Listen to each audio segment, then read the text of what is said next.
Hey guys, Theophilus Most Excellent here, and thanks for tuning in this video.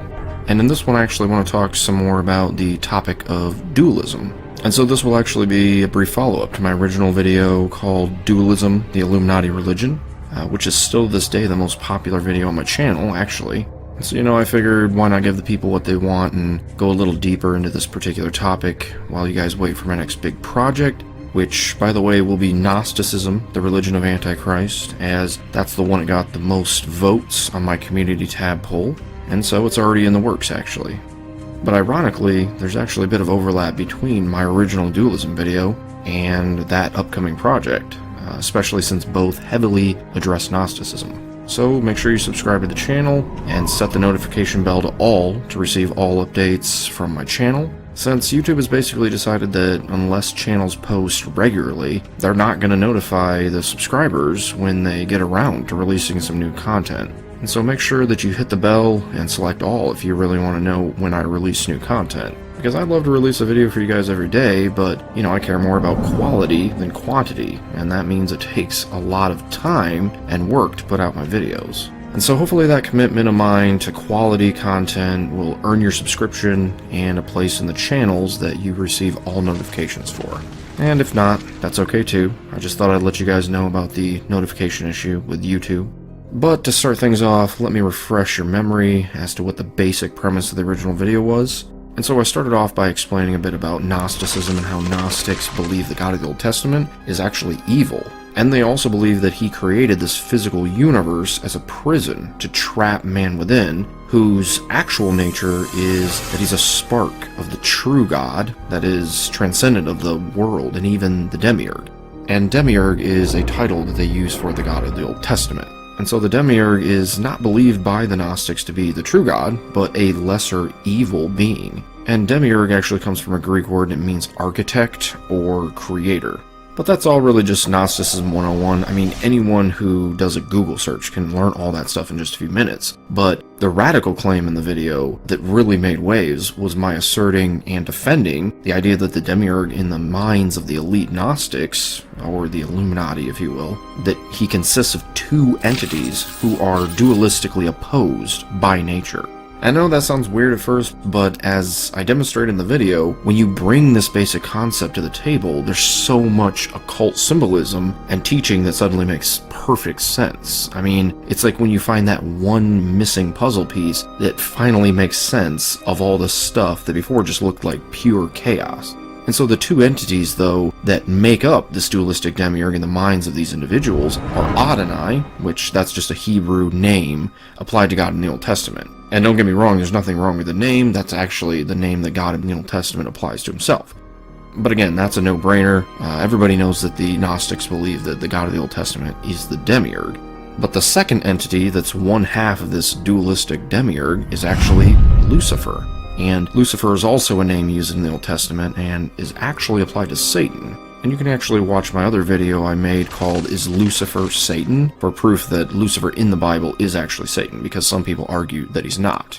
But what you also need to know is that in the minds of these particular Gnostics, Lucifer is actually benevolent. And so they contrast Adonai as like the god of darkness and evil against Lucifer, the god of light and good, as in these quotes I showed in the first video.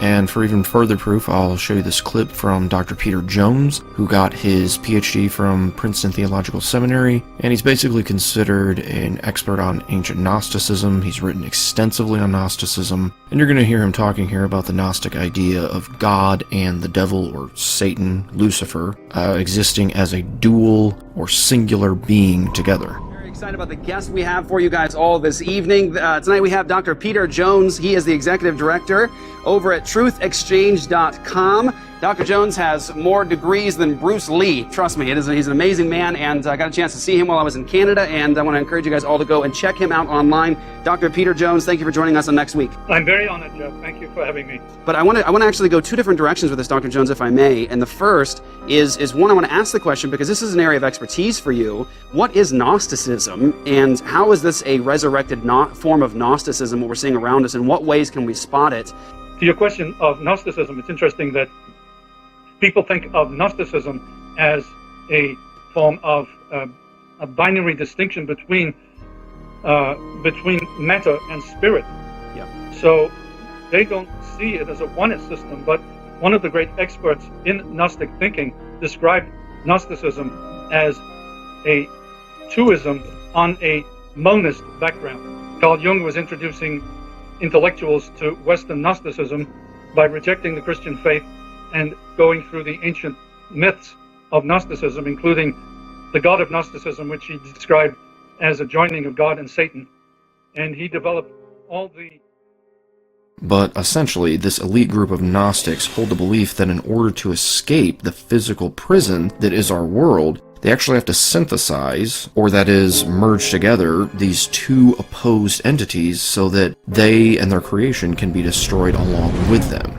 And of course, this idea sounds completely crazy, but I go into way more detail in the video about all this, and so when you see it all explained like that, it begins to make a lot more sense. I mean, it never makes complete sense because it's all a crazy lie in the end, but I just meant that when you start to connect the dots, you can actually start to see why someone would believe such a thing as this.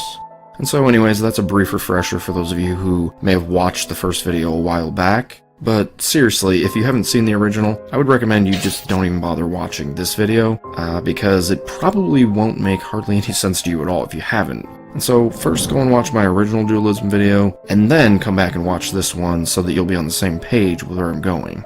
And so with all that said, let me show you some additional content to what I showed you in the first video. And one of the first things that I want to point out to you guys is a clip from the first Blade movie. And you actually need to remember for this what the Great Work is. And so, as the infamous occultist Aleister Crowley defined it, the Great Work is the uniting of opposites. It may mean the uniting of the soul with God, of the microcosm with the macrocosm, of the female with the male, of the ego with the non-ego. And so the Great Work is essentially the synthesizing of opposites, all the way up to the two opposed demiurges themselves, really. And if you think about it, it really goes beyond that, because ultimately, all this uniting of opposites is done to destroy the physical snare of man, that is our world, and it's done to unite his soul with the true God, who they call the Source. And remembering, of course, that they believe that man is originally a spark of that true God to begin with, which, if you think about it, man returning to the Source is the merger of the two things that are the most opposite for one another in all of existence: man and God. So they essentially see it as necessary to synthesize all the things in between first in order to accomplish this feat. And so this is the ultimate purpose of the Great Work, really. That is the synthesis of man and God. And so with all that information, you'll often see portrayed in their symbolism the idea of merging two opposites with the result of deification, or what's commonly called apotheosis. And this is actually perfectly portrayed here in Blade, because we see the main antagonist in the movie use Blade, who is a symbol of the combination of opposites, to deify himself. And what I mean by that is that Blade himself in the movie is portrayed as being half human and half vampire. They actually call him the Daywalker in the movie because he basically has all the best qualities of both species, human and vampire. So he's essentially a hybrid of the two opposed groups in the movie. That is, the protagonist and the antagonist both rolled into one, if you will. And ultimately we see the main villain here put Blade into some kind of intricate device and use him as the quote-unquote key to unlock deification for himself. And this is exactly what the elite are trying to do with the dual demiurge. He, or they, that is Adonai and Lucifer, as a whole, are the key to the elite's supposed deification. And there's also some other merger symbolism going on here, because you see these ruling elder vampires being held captive here. They're going to actually be merged into one in the main villain who's standing in the center of this whole ritual. And this whole setup here has actually become even more relevant with the next movie that we look at.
so here's actually a part where you see the main villain becoming what in the movie is called the Blood God, which is essentially like a vampiric god of some sorts.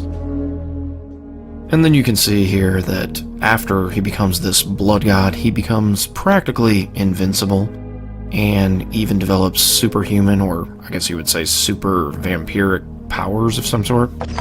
But the next one I wanted to talk about was the Dark Crystal movie, which I really wanted to feature it in the first video, but I just didn't have the space. But there's some serious dualism going on throughout this whole movie. I mean, to start all through it, you have these two opposed groups of the evil Skeksis and the benevolent Urus, or sometimes they're called mystics. But we even see in the film that the two groups are in this type of balance with one another. Just like how I pointed out that the elite view opposites like good and evil. That is, they believe you can't have one without the other. So the idea would be that if you took one away, the other would cease to exist. And actually I took that claim to task at the end of the video in my critique. But there's this scene where one of the Skeksis dies, and instantly one of the mystics also disappears with him, showing that one can't exist without its counterpart, and that they're in this finely tuned balance with one another. But in the end of the movie, these two opposed groups are actually merged together to form a single dualistic group, which are even portrayed as being godlike, again pointing back to that apotheosis. And not to mention, look how similar all this is to the blade ritual that we already saw. And to top it all off, note the triangle and all-seeing eye symbolism here going on when the merger of these two groups takes place. I mean, you can't make this stuff up, man. The symbolism is ubiquitous. But here, this merger of the antagonist with the protagonist, like you have in Blade, would again seem to harken back to the merger of the ultimate villain and the ultimate hero in the minds of these elite Gnostics. That is, Adonai and Lucifer. But the resulting beings of the merger are even called the Skeks, which is a plain combination of the original groups, the Urus and the Skeksis. What was sundered and undone shall be whole, the two made one. And of course, the synthesis that happens at the end of the movie seems to shatter this existing corrupt world that the movie takes place in, revealing a utopian paradise underneath, which is undoubtedly an allusion to the destruction of our evil physical realm to give way to the heavenly spiritual realm, believed to follow the synthesis of the demiurges. And even beyond all this, I think the crystal, that is the Dark Crystal the movie's named after, I think it's even a symbol of mankind's return to the source, because the whole plot of the movie revolves around the main protagonist trying to reunite a small shard of the crystal back to its source. Oh, the prophecy says you must find the shard. The crystal shard. The crystal shard? To save our world, Gilfling, you must find the shard. And then when he finally does accomplish this, that's when the two groups merge and the whole world is set straight again. And so the shard seems to allude to mankind, who again, Gnostics believe are a spark of the divine. And so the idea would be that man is like a single spark that came from a larger fire, that is the source, the true God. And so the plot revolving around this idea of returning the shard back to its source to achieve the ultimate synthesis sounds quite a lot like the Great Work, where the ultimate goal is to merge man's soul with the source. And I know there's a new Dark Crystal series that just came out on Netflix recently, and I tried to watch some of it, but it was seriously so boring, I couldn't really get through any of it. So tell me in the comments if you guys have watched it and if you found anything related to what we're talking about here. But some less complex examples of this kind of symbolism would be, for instance, Harry Potter and the Deathly Hallows Part 2, because this movie too has an allusion to the synthesis of the ultimate protagonist and the ultimate antagonist as well. But first off, you need to remember that the main villain Voldemort and Harry Potter are very closely connected, like the characters that we've discussed in other movies, in that a piece of Voldemort's soul actually dwells within Harry. But in this scene from the end of the final movie, we see Harry and the main villain Voldemort go flying through the air, and they merge into one being that has all the features of both Voldemort and Harry Potter. Which again, I think obviously alludes to the synthesis of the dual demiurge, Lucifer with Adonai, that is. And then it's like right after this that Harry Potter kills Voldemort in this scene, which is also highly dualistic.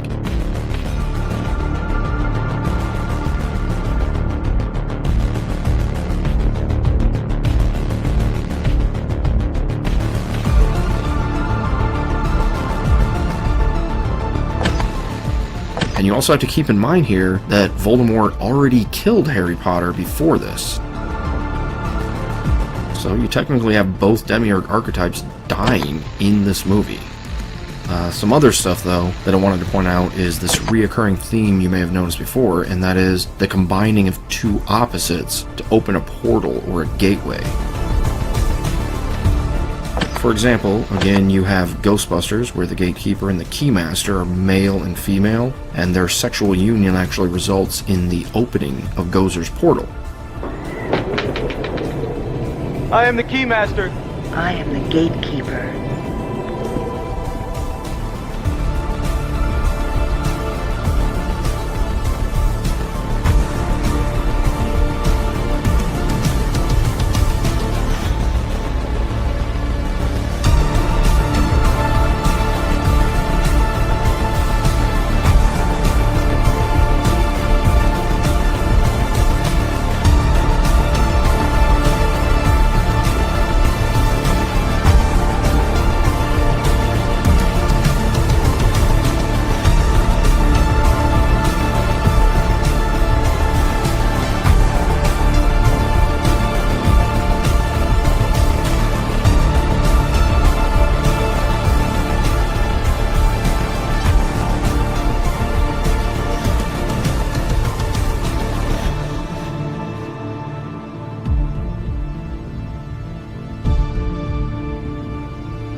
And another one from the last video is this portal that I showed from the Shivering Isles DLC for Elder Scrolls. And you can see here that it's two faces, almost certainly the two faces of Sheogorath and Jyggalag, who, as I showed in the video, are meant to represent the dual Demiurge. And again, Sheogorath and Jyggalag, if you remember, represent complete opposites. That is, that they're the gods of chaos and order, respectively.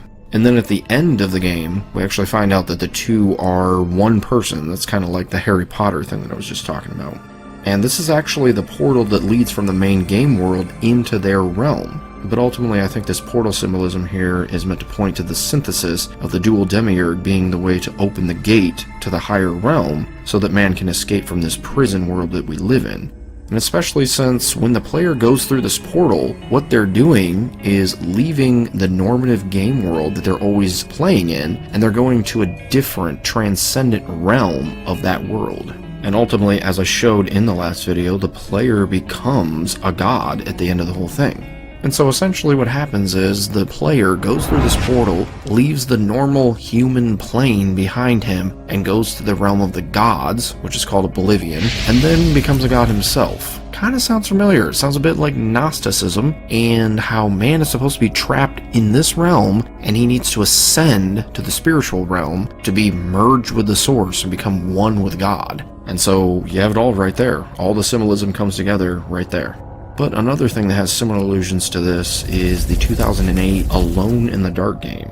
First of all, let me point out that this game is overflowing with occult symbolism. I mean, the main character you play as in this game is a paranormal investigator, and so it's chocked full of demon possessions and tons of other satanic stuff. And even the main villain in the game is an old bald white guy named Crowley, which is the leader of a cult that's trying to summon Satan. This guy is an obvious allusion to the occultist Aleister Crowley. And not to mention, one of the other characters in the game is named Hermes Trismegistus, which again is a clear allusion to an occultist, because he's obviously based on the fictional character Hermes Trismegistus, where the occult philosophy of Hermeticism gets its name.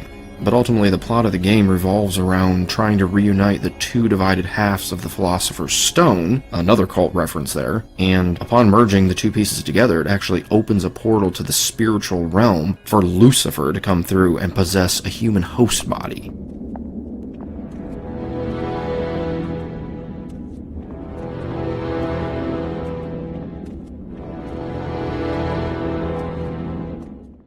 This is the umbilicus between our world and the next. This is Lucifer's door to our world.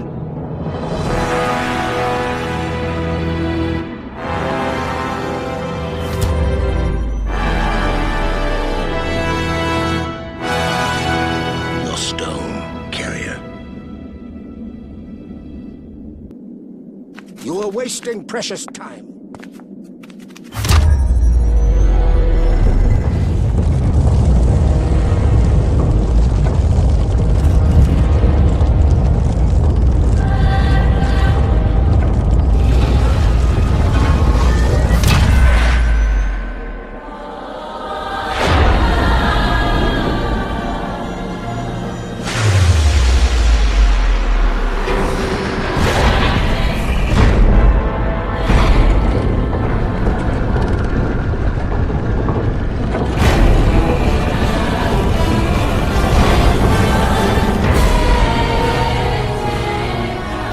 Universal balance is restored. It is time for you to face him. The growing light announces Lucifer's arrival. When the light has filled the 9 circles of the gate, Lucifer will be incarnated.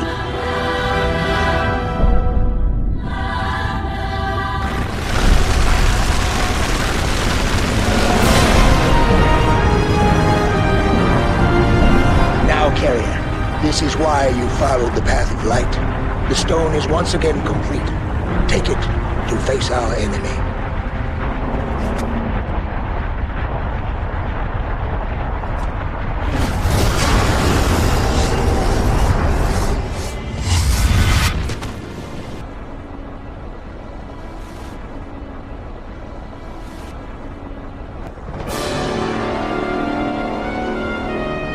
You're not a man anymore.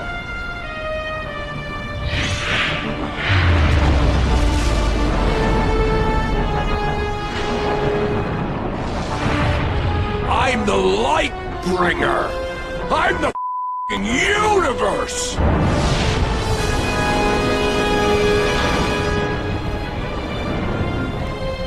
Men will stand against you.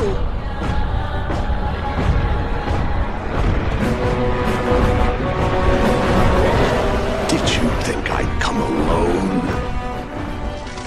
Again here, you can see that the game has a crazy level of occult in it.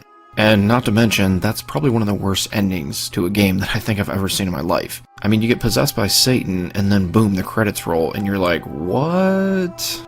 But something of note here is that reference to the Philosopher's Stone, because this is an actual occult idea too. And exoterically, that is, the outer meaning intended for the uninitiated public, is that the stone is a mysterious alchemical substance that can actually change base elements like lead into gold, or it can even be consumed as an elixir that can grant the drinker immortality. However, the meaning of the stone esoterically, that is, the hidden meaning meant for the adepts or the learned, is that the stone is the result of the great work. That is, the process of synthesis or merger, known as the great work, is ultimately meant to create the Philosopher's Stone. Well, of course, we know from coming at this from many other angles what the primary purpose of the great work is. It's to destroy the demiurge in order to reunite man's spirit with the source. So the stone ultimately represents apotheosis, that is, the merger of man and God. And so this is probably why some of the exoteric interpretations of the stone is that it grants immortality or enlightenment and even heavenly bliss. And the Philosopher's Stone is something I never really covered in the main video, but it's obviously a big part of occult thinking when it comes to the concept of the great work.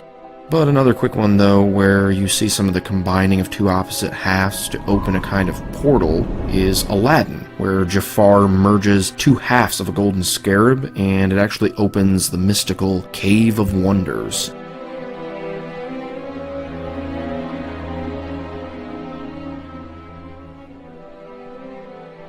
And I'm sure there's a million more examples like this one in movies that I can't even think of.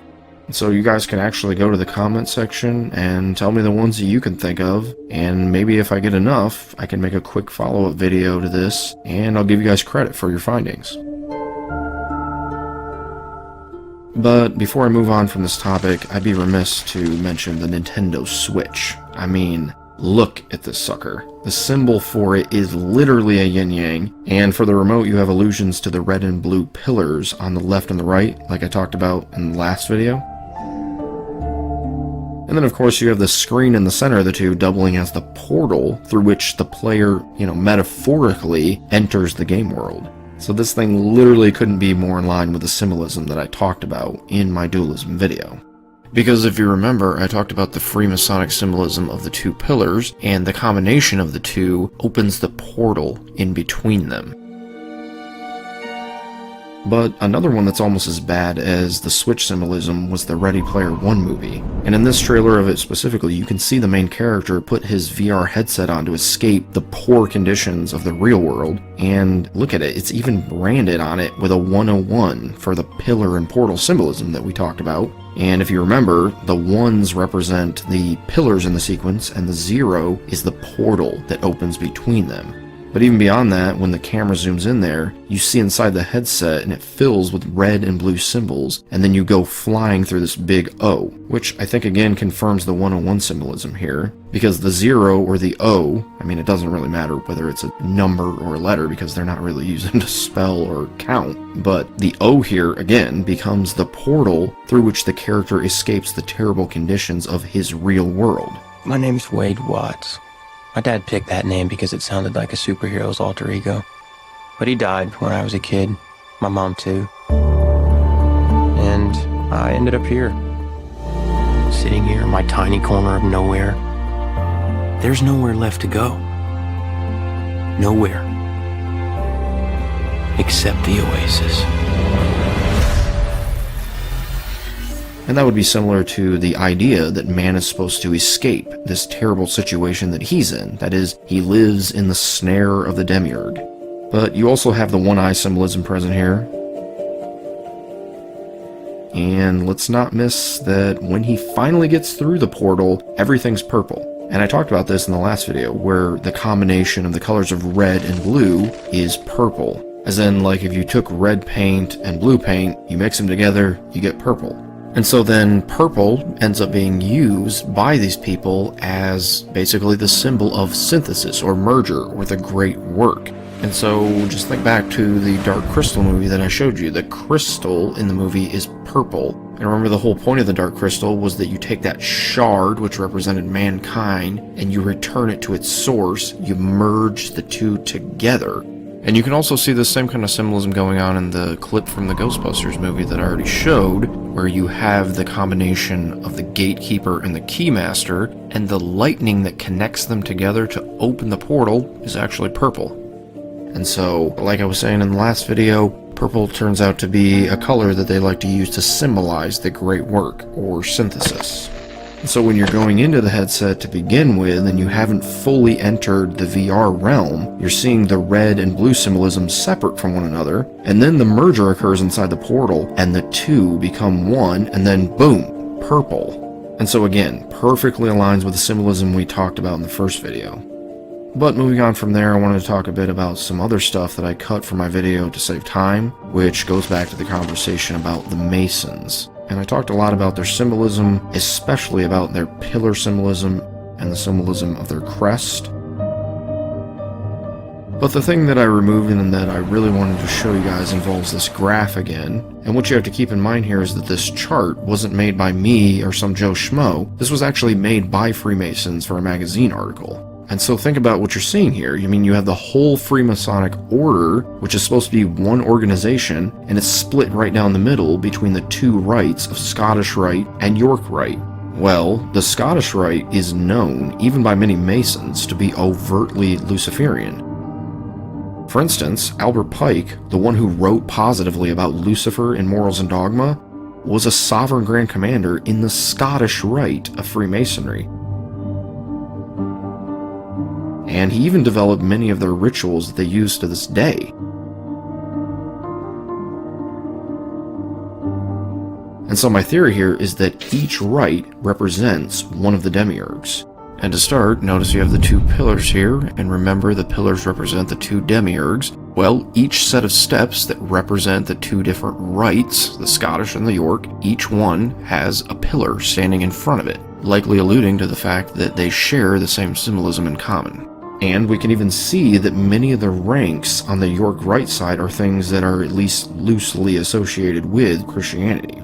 For instance, you have the Order of the Red Cross, the Order of the Knights of Malta, and the Order of the Knights Templar, which all three of those are actually based on actual Roman Catholic groups.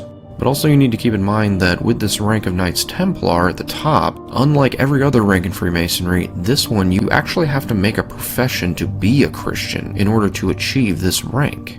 But most tellingly of all is that a couple of these figures on the York Rite side are actually associated with the temple of the God of the Old Testament, Adonai.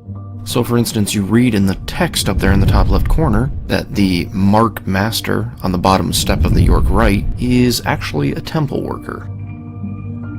And then there on the third step you have the Most Excellent Master. Well up in the top left corner it actually calls him a tribesman of Israel, which Israel's the people of God that the God of the Old Testament led out of Egypt.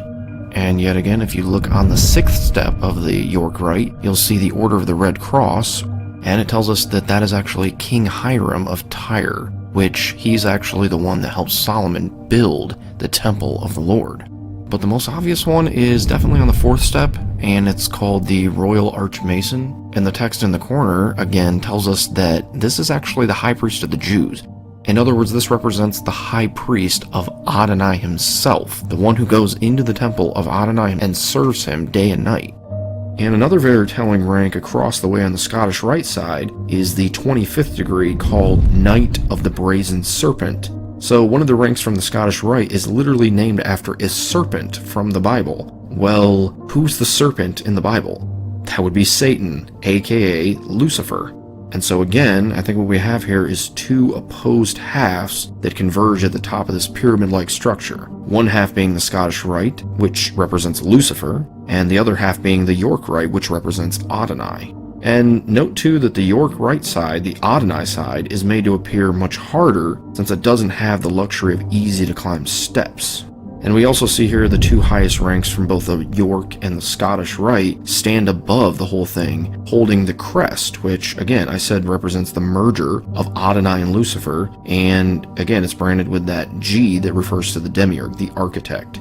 And also, let's remember how closely associated both of these top ranks in Scottish and York Rite Masonry are with the two demiurges. Because again, you literally have to be a professing Christian to gain this rank of the Knights Templar. And so that's a forced connection that this Mason has to have to the God of Christianity. Well, just ask any Christian and they'll tell you that their God is the God of the Bible, the whole Bible, including the God of the Old Testament, Adonai.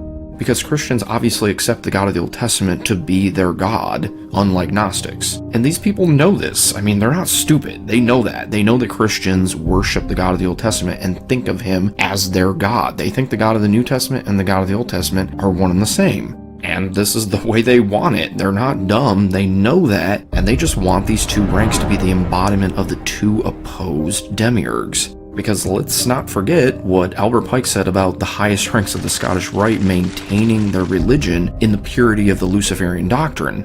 And notice specifically in his quote that he's only addressing Scottish Rite Masons and not York Rite, because he specifically says in it that he's talking to the Sovereign Grand Inspector General and then also the 32nd, 31st, and 30th degrees. Well, those aren't even in the York Rite, so he's definitely only talking to the Scottish Rite Freemasons here. And also, he really only has any authority in Scottish Rite Freemasonry because he's not a York Rite Freemason. And so yet again, we see that these two separate rites, they're literally polar opposites. One is supposed to honor and admire Lucifer, and the other Adonai, the God of the Bible.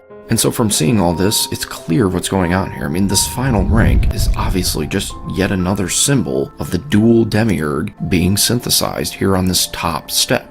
And so Masonry is just chock full of this symbolism of the fusion of opposites. You have the two pillars, you have the crest, and now you can see it even comes right down to the two rites that someone can even join. Because one of the rites, the York Rite, seems to be all about the God of Christianity, and the other rite, the Scottish Rite, seems to be all about Lucifer. And yet, in the end, the highest ranks seem to merge at the top here. And so this would seem to imply that at the highest ranks of Freemasonry, these two concepts, these two worldviews are synthesized. They're brought together, and it results in the Gnostic worldview, where you have both Lucifer and the God of Christianity synthesized together to deify man. And that's ultimately why they're showing it on these steps, because it's meant to portray the ascension of man to godhood. It's all about climbing the stairs of heaven, being exalted and going upward. And when you reach this final step, it's when you've achieved apotheosis. And if you think about it, look over there in the top right corner of the picture. You have the all-seeing eye of God, and then around it is the G. Well, Masons will even tell you that the letter G there represents God. And then if you notice, that line that sticks out of the side of it is perfectly in line with that top step, again making the point that when you reach this final step, you're achieving godhood, or gnosis, or exaltation, illumination, enlightenment, whatever you want to call it. This is the kind of symbolism that they're trying to portray here. And so obviously the symbolism of the stairs and the eye here, it's pointing to the apotheosis of man. And again, you have to keep in mind here that this final step where you reach apotheosis is where these two opposite sides of the staircase meet. The Scottish Rite and the York Rite. Here's where they merge and become one. And what do you know? That's where apotheosis takes place, at the center of this merger of opposites. And so when it comes to joining Freemasonry while professing to be, quote-unquote Christian or some other religion like Islam or whatever, they allow that because this system is literally put in place to eventually remove those beliefs from the Mason by the end of this whole process. Because you see, it doesn't matter to them. They see all these gods like Allah or Adonai or Krishna or whoever else as just another portrayal of the demiurge. But they've literally created this type of system to draw in people from whatever religion and lead them inexorably upward to the enlightenment that their God and Satan are actually two halves of the same whole, and that by merging the two, man can reunite with God and become God. And so obviously there's an illusion of freedom when it comes to religion and creed, but really the goal of the system is to remove such things and to eventually initiate the Mason into this Gnostic worldview.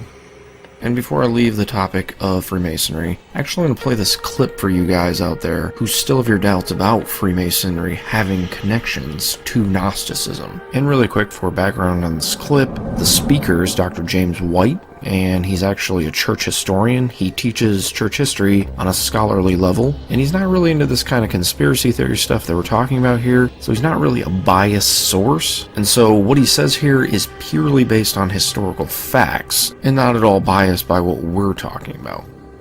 Gnostic. It's from the Greek term gnosis, which means knowledge. They taught that salvation came through obtaining secret knowledge, which was offered through the various rites and rituals of their religion. Basically, you were taught that you were a spark of the divine, and that being reabsorbed back into the divine and the loss of your own personality really was your truest goal. But this was only meant for the enlightened. This was information that was not meant for the hoi polloi, the people of the land, but was only for the initiated ones, and you obtained it by going through Masonic-like rituals and ordinances and things like that. So that's the origination of the term. You obtained it by going through Masonic-like rituals. And so hopefully you can see from that clip that there are really connections between the modern Freemasons and the ancient Gnostics. I mean, it basically seems like the Gnostics realized that they had lost the battle against the Christian church, and so they just revamped their entire system, renamed themselves, and made their doctrines even more esoteric and secret. But before I close here, I want to remind you guys of the solution to all of this darkness that we just went over, and that is the cross of Christ. Because it's one thing to sit back and shake our fist at this darkness that's going on, but even these individuals behind all this, they need to be saved out of it, because the true conspiracy behind all this is a spiritual one, and our enemies are demonic in nature, not human. And so really, if you think about it, in that way, these people are victims. I mean, don't get me wrong, they're sinners, they've brought this on themselves, but also in a way they're being used. And so really, the only way to come against something spiritual like this is with a spiritual response, a spiritual message, and that message is the gospel of Jesus Christ. And I mean, it's simple. In fact, it's too simple. It's so simple that people like this, they want something more complex. They're not satisfied with the simplicity of the gospel. They don't want grace. They want to earn their salvation from God. They want to make God their debtor. They want to earn salvation from Him and put Him in a place where He owes them, because that exalts them. That makes them think highly of themselves when they can make the great and glorious God owe them something. And so really they think of the gospel of Christianity as being too simple. And so instead they want something more complex that requires, the study of ancient pagan religions and, every esoteric occult idea ever to try and save themselves. But come on, man. If you're so smart, why can't you just see the ridiculousness of that? I mean, look how weak and fragile we are. Look how weak you are. You can't even save yourself from choking on like a piece of gum, let alone from eternal death. I mean, how could you possibly believe that? It's counterintuitive even. No, you need to be saved. You need another to do what you can't do. Because you know deep down that you're sinful and evil and you think evil things every single day. And so you need someone else to take your punishment for all the wrong that you continuously keep on doing. And I mean, what do you think? That doing good now is going to erase what you've done in the past? That's absurd. And besides that, you can't even be good enough now either. I mean, you think an infinite being like God, who is absolutely perfect, would accept your best deeds as being good? No way, man. He's perfect, and his standards are infinitely higher than yours. And so what you really need is someone else's goodness credited to your account. Someone whose deeds do satisfy the perfection of God. And so what you need is the atoning death and righteousness of Jesus Christ, because he's the only one who's ever lived up to God's perfect standard. Because he is God, wrapped in flesh. And he came and he bore the curse of your evil upon himself so you wouldn't have to. He became your sin so that you could become his righteousness. And the thing is with this, you don't have to work your fingers to the bone to have access to this. You don't have to search and search and search. It's always been there right in front of you. Wouldn't you expect that from the Creator who loves you? That's what he would do. He would placard it right in front of your face and make it plain and clear as day. And he wouldn't make it all about you and you having to accomplish all these different things in order to earn salvation from him. No, all you have to do is run to Christ like a child runs into the arms of their father when they're in need of help. You just have to give up on trying to save yourself by your own knowledge and efforts and wisdom and gnosis, and trust in the all-wise God to save you. Let him be your gnosis. And if you let go of your prideful grasp on your own goodness and your own deeds and your own knowledge and wisdom and all those things, and you clutch on to Christ, you hold on to him and trust in him and his work alone, apart from anything else to save you, and he will credit to your account the righteousness that only God incarnate could merit. And if you'd like to hear more about the saving power of Jesus' gospel, I would encourage you to watch my most recent gospel video, The Gospel Part 2, Discovering the Gospel. And I'm confident that if you watch that to the end, you'll see just how superior the Christian gospel is to any other worldview's method of salvation. Because while it's easy to be saved by it, like I said before, it's still intellectually rigorous and mind-blowingly elaborate. And I mean, this is why it's been rightly said that the gospel of Christianity, it's shallow enough for children to wade in, and yet it's deep enough for a giraffe to drown in. And so I'll leave that linked up at the end of this video, and also in the description box below. And so go ahead and check that out if you get the chance. And I mean, even if you're a born-again Christian already, I guarantee you, if you haven't seen it already, you'll learn a ton from watching it. And also remember that, as Christians, we need to be refreshing our minds by setting them upon the gospel of Jesus. It's not really enough if we just sit around studying conspiracy theories and stuff like that, expose us to all this evil, but we need to counterbalance that with the study of God's truth, which would first and foremost be Christ himself and his gospel. And so again, I encourage all of you to go check that video out if you get the chance. And I just want to thank you guys for tuning in. I hope the video was edifying in some way to you. And again, if you found yourself confused about a lot of what I was talking about here, it's probably because you need to go watch or rewatch the first dualism video. And I have it linked up in the description box, so be sure to revisit that if necessary. And also don't forget about my backup channel, the Christian Video Vault. I try to release a video on there every Saturday afternoon, and so there's a ton of useful content on there that you guys should check out. And you can actually see all the mini video thumbnails scrolling across the screen here that are on the channel.